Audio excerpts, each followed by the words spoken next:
মানে বেনজির কি এমনি এমনি আসলে সাধারণ একটা পরিবার থেকে উঠে এসে বাংলাদেশ পুলিশের আইজিপি যে পদটা বাগিয়ে নেওয়া, এছাড়াও র্যাবের খুবই গুরুত্বপূর্ণ পদে থাকা, এর পাশাপাশি আওয়ামী লীগ সরকারের সময় একজন মন্ত্রী এমপি বা কিছু কিছু ক্ষেত্রে আমার কাছে মনে হতো যে ওনাদের কাছে প্রধানমন্ত্রী সম্ভবত অসহায় ছিল, বা শেখ হাসিনা তিনি নিজেও অসহায় ছিলেন। এই মালটাকে আপনি দুবাইয়ে যে সিস্টেমে গ্রেপ্তার করা হয়েছে বা তার বন্ধুর মাধ্যমে তাকে গ্রেপ্তারের সিস্টেম করানো হয়েছে, কিন্তু ফাইনালি তাকে কি বাংলাদেশ ফেরত আনতে পারবে? অর্থাৎ ক্ষমতাসীন বিএনপি সরকার তারা কি ফেরত আনতে পারবে? সরকারের পক্ষ থেকে সর্বোচ্চ দৌড়ঝাঁপ করা হলেও মাস্টার স্ট্রোক যেটাকে বলা হয়, সেই চাল চেলে বসেছে বেনজির। আর তার এই চাল যদি ধরেন কাজে লাগে, দেন বেনজিরকে বাংলাদেশে রিটার্ন করানো দুবাই এবং বাংলাদেশের মধ্যে যে চুক্তি আছে সেই চুক্তিতে আসলে এক প্রকার অসম্ভব হয়ে পড়বে। অর্থাৎ শেরের উপর সোয়াশের এই কাজটাই করে বসছে। মানে সামহাও আইজিপি সারা বাংলাদেশ পুলিশকে চালাইছে, এমনি এমনি না, একটা রাজনীতি তো তার মাথায়ও আছে। সর্বশেষ নিজের বিরুদ্ধে নিজে একটা মামলা করাই দিছে দুবাইয়ে বেনজির এই মুহূর্তে। অর্থাৎ দুবাইয়ে কিছু আইন আছে, তো ওই আইনগুলোর মধ্যে একটা আইন হচ্ছে যদি কোনো ব্যক্তির নামে দুবাইয়ে দেওয়ানি অথবা ব্যক্তিগত আর্থিক বিষয় সংক্রান্ত কোনো মামলা থাকে, তাহলে ওই ব্যক্তির বিচার হওয়ার আগ পর্যন্ত আপনার বা নিষ্পত্তি হওয়ার আগ পর্যন্ত সংযুক্ত আরব আমিরাত সেই ব্যক্তিকে অন্য কোনো দেশে পাঠায় না। তো এই মুহূর্তে লেটেস্ট আপডেট হচ্ছে, সর্বশেষ লেটেস্ট আপডেট হচ্ছে দুবাইয়ের একজন ব্যবসায়ী বলছেন বেনজির আহমেদ আপনার তার নামে সম্ভবত আজকে অথবা কালকে একটা মামলা হয়েছে।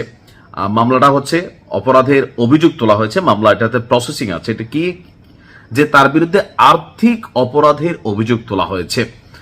সম্প্রতি দুবাইয়ে ঘনিষ্ঠ একজনকে দিয়ে নিজের নামে নিজেই মামলা করিয়েছেন বেনজির।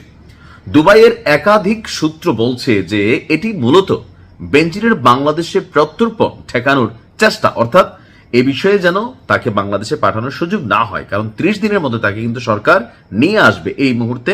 তো এর মাঝখানেই ডালমে কালা হিসাবে ঢাইলা দিছে কি একটা মামলা। বেনজির আহমেদের আইনি বিষয়ে দেখভালের দায়িত্বপ্রাপ্ত ব্যক্তিদের কাছে জানতে চাইলে তারা অনেকে অস্বীকার করলেও যে কি বলা হয়, সম্ভবত সরকারের সাথে কানেক্টেড কিনা জানি না, যে কোনো একটা সূত্র যারা তারা বলছে যে বিদ্যমান পরিস্থিতিতে নিজের লোক দিয়ে তার নামে মামলা করানোর তথ্যটা সঠিক নয়। অপরদিকে অন্যান্য সূত্রগুলো বলছে যে আপনার সংযুক্ত আরব আমিরাতে বেনজির যে কোনো মূল্যে তার বাংলাদেশে আসাটাকে ঠেকাতে চায়। মূলত ঢাকার প্রতিনিধিদের দৌড়ঝাঁপের বিষয়টি টের পেয়ে আইনি ফন্দি এঁটেছেন বেনজির, অর্থাৎ সরকারের যারা প্রতিনিধি আছে তারা তাকে যে কোনো মূল্যে বাংলাদেশ আনতে চাচ্ছে।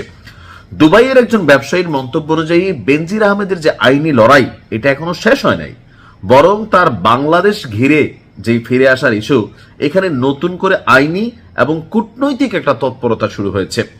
ইতিমধ্যেই দুবাইয়ে একটি দেওয়ানি এবং ব্যক্তিগত আর্থিক বিষয় সংক্রান্ত অর্থাৎ টাকা পয়সার লেনদেন অথবা যে কোনো এই বিষয়ে কানেক্টেড একটা নতুন মামলা হয়েছে।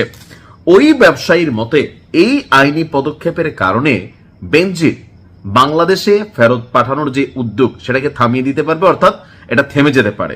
কেননা দুবাইয়ে কারো বিরুদ্ধে আর্থিক বা সম্পত্তি সংক্রান্ত কোনো অভিযোগ থাকলে, মামলা থাকলে তাকে ফেরত দেওয়ার সুযোগ সংযুক্ত আরব আমিরাতের আইনে নেই। ফলে এই মামলাটি নিষ্পত্তি না হওয়া পর্যন্ত আপনার বেনজির আহমেদকে বাংলাদেশে আনার যে উদ্যোগ ছিল বা সম্ভাবনা ছিল সেটা কিন্তু আপনার সহজ হচ্ছে না। আইন শৃঙ্খলা রক্ষাকারী বাহিনীর একাধিক কর্মকর্তা এবং আন্তর্জাতিক আইন সম্পর্কে ধারণা রাখেন এমন কয়েকজনের সাথে কথা বলেছে আপনার বাংলাদেশের গণমাধ্যমগুলো। তারাও বলছে আন্তর্জাতিক প্রত্যর্পণ প্রক্রিয়ায় অভিযুক্ত ব্যক্তি অনেক সময় স্থানীয় আদালতে বিভিন্ন ধরনের মামলা করে থাকেন। এইসব আবেদনের মাধ্যমে তারা বেসিক্যালি বিচারিক সুরক্ষা চান, গ্রেপ্তারের বৈধতা চ্যালেঞ্জ করেন অথবা প্রত্যর্পণ কার্যক্রম শেষ না হওয়া পর্যন্ত স্থানীয় আদালতের তত্ত্বাবধানে থাকার সুযোগ চান। আইন বিশেষজ্ঞের মধ্যে এসব উদ্যোগ আন্তর্জাতিক অঙ্গনে অস্বাভাবিক নয়। তো বেনজির আহমেদের ক্ষেত্রেও দুবাইয়ে এমন আইনি পদক্ষেপ নেওয়ার বিষয়টি জোরালোভাবে সামনে আসছে। তবে এ বিষয়ে সরকারিভাবে তেমন কোনো মন্তব্য এখনো কেউ করতে রাজি হয়নি। আর বাংলাদেশ সরকার বলছে ইন্টারপোলের রেড নোটিসের ভিত্তিতে তাকে গ্রেপ্তার করে সিস্টেমে নিয়ে আসবে। তা আমার কাছে মনে হয় যে এটা আসলে, কারণ এখানে সূত্রগুলা বিভিন্নভাবে যতটুকু সূত্র আমরা দেখছি যে বেনজির আহমেদের আইনি বিষয়ে দেখভাল করে একজন ব্যক্তি বলছেন যে বর্তমানে তার জামিন নিয়ে ব্যস্ত, অর্থাৎ সরকারের কাছে আনার আগে তার জামিন করানোর জন্য এখানে তার লোক দিয়ে আপনার এই ধরনের কর্মকাণ্ড হয়তো করাচ্ছে। এখন প্রশ্ন হচ্ছে শেষ পর্যন্ত সফল হবে কিনা, হতেও পারে। টাকার তো অভাব নাই, আনলিমিটেড টাকা এরা কামাইছে।